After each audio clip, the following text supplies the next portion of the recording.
The interview, from the introduction to the Penguin Book of Interviews, edited by Christopher Sylvester. Christopher Sylvester was a student of history at Peterhouse, Cambridge. He was a reporter for Private Eye for 10 years and has written features of Vanity Fair. Following is an excerpt taken from his introduction to the Penguin Book of Interviews, an anthology from 1859 to present day. Since its invention a little over 130 years ago, the interview has become a commonplace of journalism. Today, almost everybody who is literate will have read an interview at some point in their lives, while from the other point of view, several thousand celebrities have been interviewed over the years, some of them repeatedly. So it is hardly surprising that opinions of the interview, of its functions, methods, and merits vary considerably. Some might make quite extravagant claims for it as being in its highest form a source of truth and in its practice an art. Others, usually celebrities who see themselves as its victim, might despise the interview as an unwarranted intrusion into their lives or feel that it somehow diminishes them. Just as in some primitive cultures, it is believed that if one takes a photographic portrait of somebody, then one is stealing that person's soul. So they're starting with interview, the writing skill, that is the interview itself. So for over 130 years, this interview or the process of interviewing has become very very common in journalism. Of course, today we see so many different celebrities being interviewed, and on the from the different side, the celebrities giving interviews repeatedly over and over again. And especially in these times, it has even increased so many folds. So this giving of interviews have increased. And again, there are two different ways of looking at it. When people hear somebody else's interview, especially these celebrities, they think that it's a source of truth, that the celebrities are completely speaking the truth, and the interview is like a process to actually know how the celebrities are in their real life and not on the screen, how they portray themselves and how they are in the real life. So the interviews are of course very very common, very popular. The people really like to listen to so many of these interviews. And on the other hand, the celebrities who do give interviews, they see it interviews as like an intrusion to their lives, who are just preaching over their lives, asking some silly questions over and over again, and they have to answer questions about what they like, what they do after getting up in the morning, and so that. And the celebrities as such are not really interested in opening so much about them because they want their personal lives to be personal. But then again, interview is a very important part for their career, in their career making, and in the film industry also. And not only in the film industry, but as others also, be it politicians or any other celebrities. So everybody wants to know more and more about these people who seem very far reaching, and only because of internet, or only because of the interview, they are able to delve into their personal lives and know of their personal likes and dislikes. V.S. Naipaul feels that some people are wounded by interviews and lose a part of themselves. So, for celebrities, he has also given an example here, Christopher Sylvester, that how some people see interview as it is in some tribal and some cultures, in some practices, that when they click photograph of them, yes, in primitive cultures it is that when they click somebody's photograph with a camera, it's like they're stealing that person's soul. So for the celebrities who give interviews, it's like they're stealing their soul and their personal lives from them. V.S. Naipaul feels that some people are wounded by interviews and lose a part of themselves. Lewis Carroll, the creator of Alice in Wonderland, was said to have had just a horror of the interviewer, and he never consented to be interviewed. It was his horror of being lionized which made him thus repel would be acquaintances, interviewers, and the persistent petitioners for his autograph, and he would afterwards relate the stories of his success in silencing all such people with such satisfaction and amusement. So, be it V.S. Naipaul, he feels that some people are wounded by interviews and they lose a part of them. So, that means interviews are viewed in such a grave sense, that because of the celebrities feel so threatened and feel so uncomfortable because of these interviews, that you can see to the extreme exaggerations that they are saying. That for V.S. Naipaul, these interviews is like the interviews make them lose a part of themselves. And for Lewis Carroll, he was very horrified and threatened by, the horror of being interviewed, that he never consented to give an interview. And was his horror of being lionized which made him thus repel would be acquaintances, interviews, and the persistent petitioners for his autograph, and he would afterwards relate the stories of his success in silencing all such people with much satisfaction and amusement. So, Lewis Carroll, he would never interview, he never agreed to interviews, and all the acquaintances and petitioners who would keep persisting on asking him questions and send him petitions to give an interview or something like that. But then, of course, because of his success, because of the success of Alice in Wonderland, they were somewhat toned down. Rudyard Kipling, of course, who wrote Mowgli, the character Mowgli, the Jungle Book, expressed an even more condemnatory attitude towards the interviewer. His wife Caroline writes in a diary for 14 October 1892 that their days were wrecked by two reporters from Boston. She reports her husband as saying to the reporters, "Why do I refuse to be interviewed? Because it is immoral. It is a crime, just as much of a crime as an offense against my person, as an assault, and just as much merits punishment. It is cowardly and vile. No respectable man would ask it, much less give it." Yet Kipling had himself perpetrated such an assault on Mark Twain only a few years before. H.G. Wells, who wrote The Invisible Man, many of you must have read it. So here they, of course, they're giving an account of how Rudyard Kipling, who was such an a famous author for his book The Jungle Book, for the character Mowgli, he was completely terrorized and horrified of giving interviews, and he says interviews is, it is a crime, it is immoral, of immoral giving interviews and even receiving interviews, all of that stuff, and no respectable man would ever give an interview, all of that stuff. Yet Kipling had himself perpetrated such an assault on Mark Twain, because yet, even after saying such thing, Rudyard Kipling himself interviewed Mark Twain once, a few years before saying this, because but of course, later on when he was interviewed, he was horrified by it. H.G. Wells, in an interview in 1894, referred to the interviewing ordeal, but is a fairly frequent interviewee, and 40 years later found himself interviewing Joseph Stalin. So H.G. Wells, who wrote The Invisible, okay, here all of the information is giving about or given about all the names that are being used. So he was a fiction writer. The Time Machine, The Invisible Man, The War of the Worlds, all of those are written by H.G. Wells. So in an interview in 1894 referred to the interviewing ordeal. Ordeal is like a crime or something. It not a crime, basically. Ordeal is like a very difficult situation, a very a very stressful time, a very hard time for somebody, but was very frequent interviewee. So he was terrified of giving interviews, but he would interview other people, and he himself interviewed Joseph Stalin. You all know Joseph Stalin from the Russian leader. Saul Bellow, who has consented to be interviewed on several occasions, nevertheless once described interviews as being like thumbprints on his windpipe. So Saul Bellow again, was a very distinguished novelist and writer. So he published short stories translated from Yiddish. He won the Nobel Prize for Literature in 1976. So such huge novelists and authors and people, and they were terrified of interviews. And look at what they have said about all of these interviews, about the process of giving interviews. And even after saying such things, they were ready to interview somebody else, but they were horrified when it came to themselves giving interviews to somebody. Okay. So these days, more than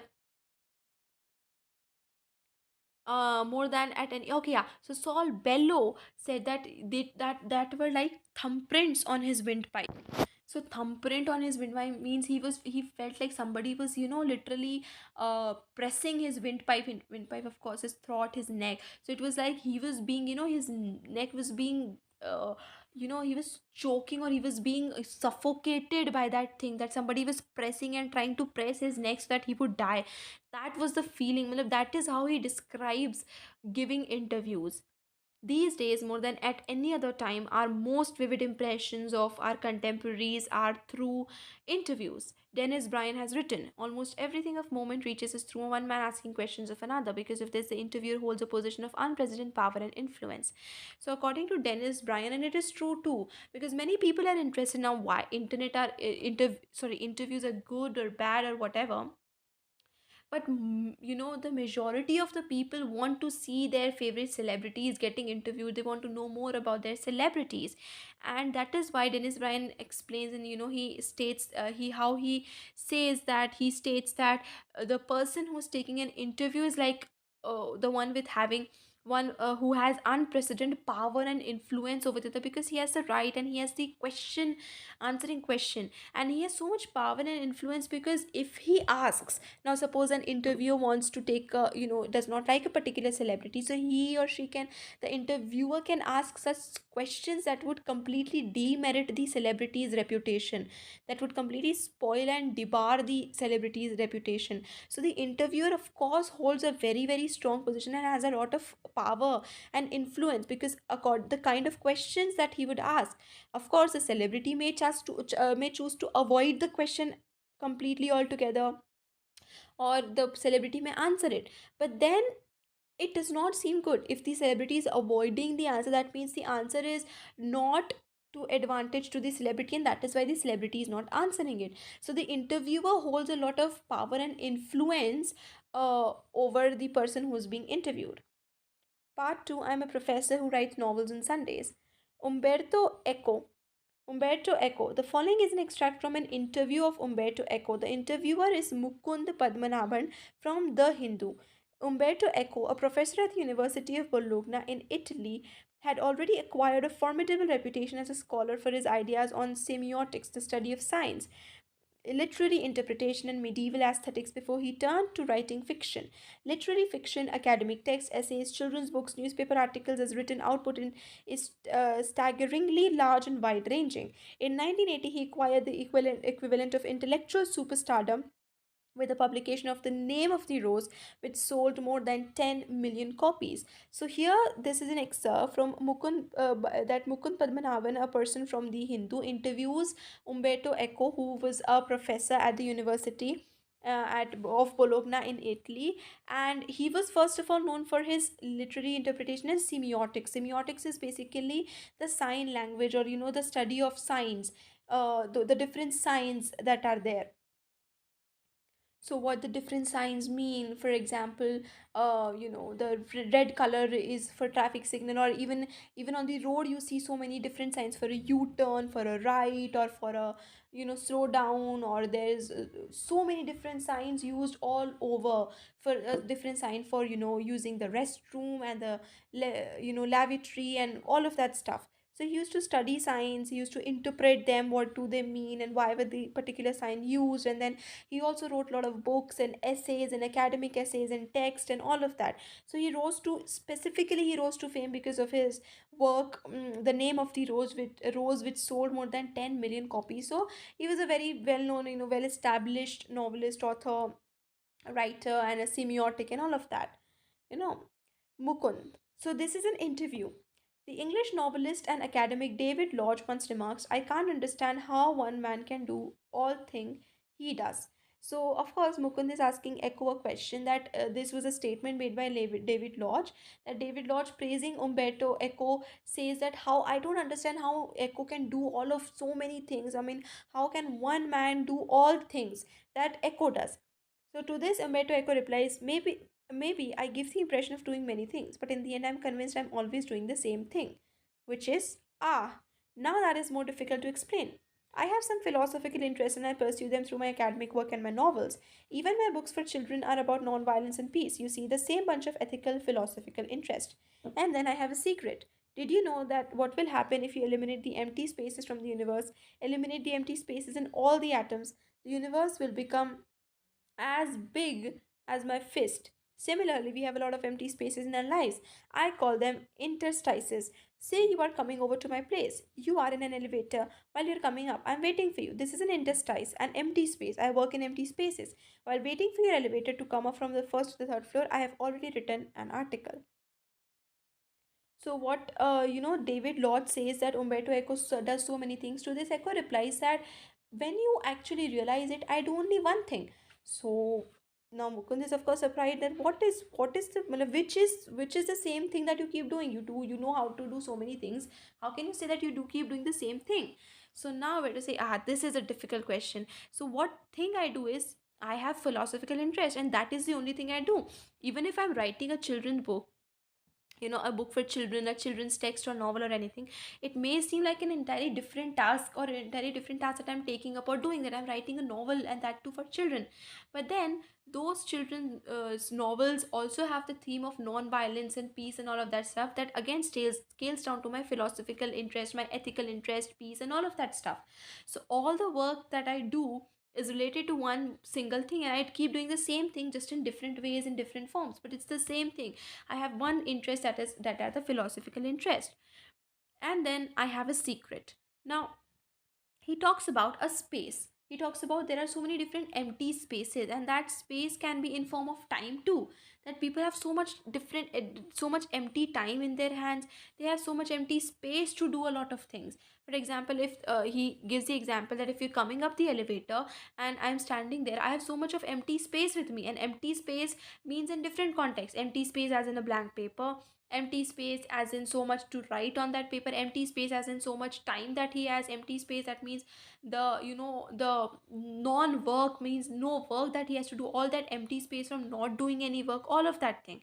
So the time you come from first to third floor, I've already written an article, that means I have so much empty space with me. Not every can one can do that, of course. Your non-fictional writing, your scholarly work has a certain playful and personal quality about it. It is a marked departure from regular academic style, which is invariably depersonalized and often dry and boring. Have you consciously adopted an informal approach, or is it something that just came naturally to you?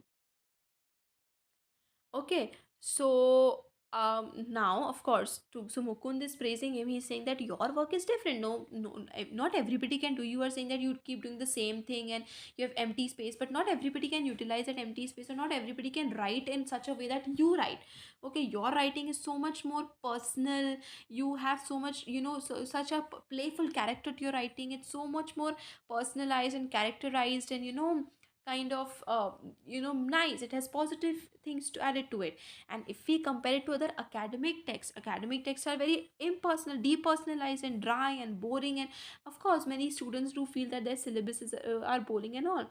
But if compared to Umberto Eco, even his academic writing, even his academic texts are very playful and very personal in their touch. They're not very, like a third person, or, directed towards somebody else or whatever. So, why have you, knowingly, consciously adopted this informal approach, that your approach is not very formal, not in third person writing, but very personal? There's a very connect to your work. You connect to your work, and you show that connect in your work. You're not very formal or very restrictive or strict about it. So, is it something that came naturally to you, or have you consciously adopted? Have you, done it knowingly for a reason? When I presented my first doctoral dissertation in Italy, one of the professors said scholars learn a lot of a certain subject, then they make a lot of false hypotheses, then they correct them, and at the end they put the conclusions. You, on the contrary, told the story of your research, even including your trials and errors. At the same time, he recognized I was right and went on to publish my dissertation as a book, which meant he appreciated it. So Echo tells his instance that when when he presented his doctoral dissertation, his thesis in Italy to his professor, so his professor praised him, that unknowingly he had done something very good. That what do people do is they take up a topic, they take up a hypothesis, they research on it, then it is seen that their hypothesis was deemed the hypothesis was wrong, so they change it, they make corrections, and they present the correct ones, and they just present the conclusion. So they just present the correct hypothesis and the correct research work, and they just present it with conclusion, and that's all. But you have in personalized it. Okay, the professor says it to Echo, that you have added your story, your personal touch, your trials, your errors. What did you try? How did you end up failing it? And then what did you do again to change it? So all of that you added it. And of course the professor liked it very much, because Echo tells that professor then agreed that okay, you can print a book out of it. So he did appreciate it, because he included his personal story, personal touch with it, because he actually included that he had learned so much, he had failed so many times, and yet he had tried over and over again, and then he had come to this conclusion. So at that point when he wrote his dissertation, he was of 22. I understood scholarly books should be written the way I had done, by telling the stories of the research. This is why my essays always have a narrative aspect, and this is why probably I started writing narratives so late, at the age of 50, more or less. So later he realized that because then he felt, after that, when he read the academic text, and he felt that the text should not be that way. They should be research based, they should have the trials and errors, so that the people actually understand what the person went through when he discovered something like that. When he if he is giving this information, if the author is giving this particular information in the book, the author should include that what are the different processes that he went through, how he failed so many times and how he recovered from their failures, how he tried a different approach, what inspired for him to take a different approach for his work. Why did he take a certain route and not choose the other route, even when he failed, to try all over again. So this way, so according to Umberto Eco, this is the correct way of writing your academics, writing your research and everything. I remember that my dear friend Roland Barthes was always frustrated that he was an essayist and not a novelist. He wanted to do creative writing one day or another, but he died before he could do so. I never felt this kind of frustration.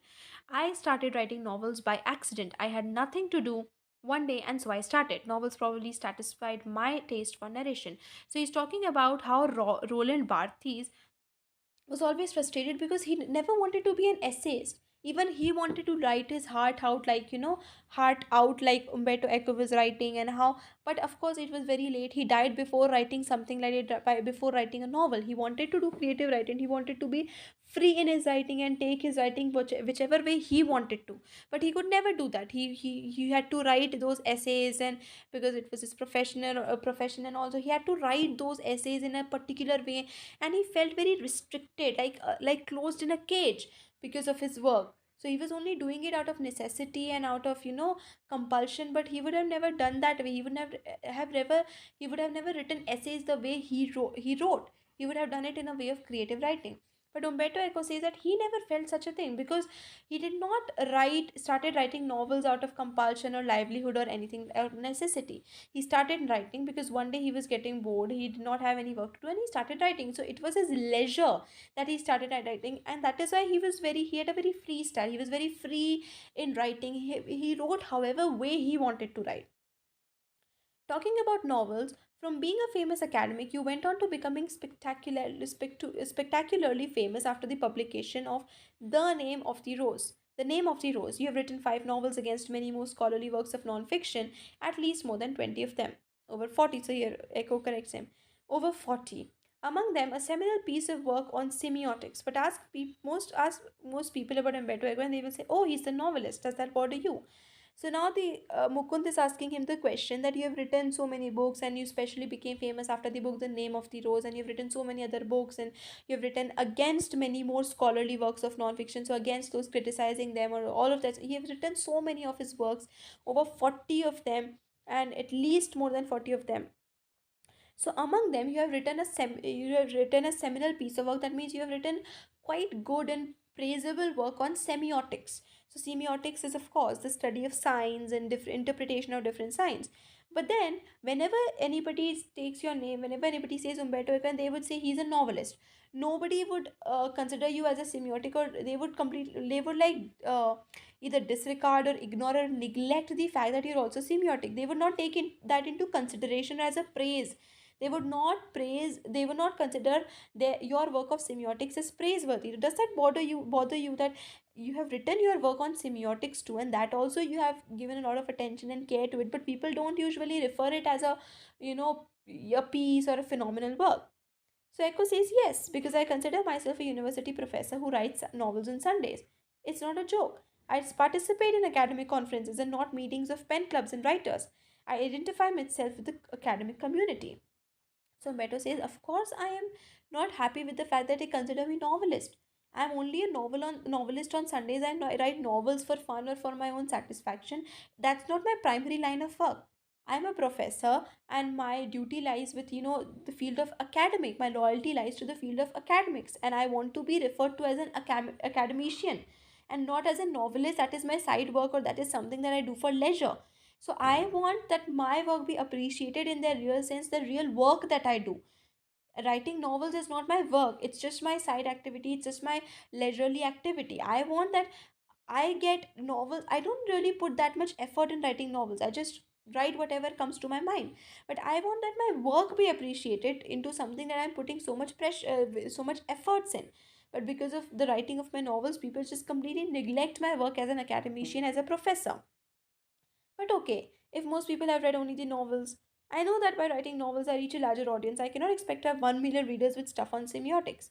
But then he said, okay, I understand not many people are interested about reading about semiotics, but then with novels I can reach more people. That's okay with me. But I'm not happy with the fact that my work on semiotics is not as recognized as my novels. So, okay, but then I understand that, not a million people or not, there cannot be a million readers for the work of semiotics. Which brings me to my next question. The Name of the Rose is a very serious novel. It's a detective yarn at one level, but it also delves into metaphysics, theology, and medieval history. Yet it enjoyed a huge mass audience. Were you puzzled at all by this? No, journalists are puzzled, and sometimes publishers, and this is because journalists and publishers believe that people like trash and don't like difficult reading experiences. Consider there are 6 billion people on this planet. The Name of the Rose sold between 10 and 15 million copies. So, in a way, I reached only a small percentage of readers. But it is exactly these kinds of readers who don't want easy experiences, or at least don't want this. I myself at 9 p.m. after dinner watch television and want to see their Miami Vice or Emergency Room. I enjoy it and I need it, but not all day. So now Mukund asks that the Name of the Rose is a very difficult writing, difficult in the sense that it talks about theology and metaphysics and things that not usually or normal people read. So were you shocked or were you surprised when you got to know that okay, so many people have read your book, because it's not something that's very interesting to many of the people. So this echo says that no, I'm not. And it is because I did not, it is because only journalists and publishers see that people like to read trash, and people like to read some things that don't make sense or something like that. They don't like to read difficult reading. That's not true. And then he goes on explaining that okay, only 10 million copies of my work was sold, whereas there is a population of 6 billion people. So it's not a huge number of people. And if compared to the population of the planet, Umberto Eco could reach only a small population. So it may seem a large number, but as compared to the population, of course, a smaller number of people have read it. And that is because it's not really that people don't like to read difficult things that they don't understand. They do. They do want to put in their mind. They do want to learn things. They do want to explore more. They do want the things that they struggle with, so that they learn new things and get to know different things. So, even I, he Echo is saying that even I watch Miami Vice on Emergency Room. Now, Miami Vice and Emergency Room. Miami Vice is basically, it's a detective story that go on solving crimes in Miami, the country. And then Emergency Room is this again a very tensed and a very tenseful and stressful TV series with a lot of emergency things and a lot of ups and downs. It's not a very playful or a joyful or comic kind of thing with stupid comic jokes and all that between. It's a very serious kind of show, kind of a serious kind of show. So it has a lot of sometimes depressing things too, that so Umberto Eco says that I myself like to watch these things, and it's not that they're depressing or something. I like to watch them. It gives me entertainment, and also I enjoy it, but only a part of day. So it's not that I need it every time for the whole day I keep watching it, but for a small part of day I can work. I do watch it, and it gives me some kind of something to on. Could the huge success of the novel have anything to do with the fact that it dealt with a period of medieval history that, so again now Mukund is repeating the question. He's repeating it in another way. That do you think that it was successful because it had a portion of medieval history? So he's again pointing out to the fact that how can Mukund himself means, of course, the people himself cannot understand that how something with works on theology and metaphysics and all of these things can interest so many people. It is not something that these are philosophical interest, and this is not something that people are usually interested in reading, and they don't want to study about that they how god, what whether there is god or not, and they don't want to be instructed in that way regarding their gods and stuff like that. That's possible, but let me tell you another story, because I often tell stories like a Chinese wise man.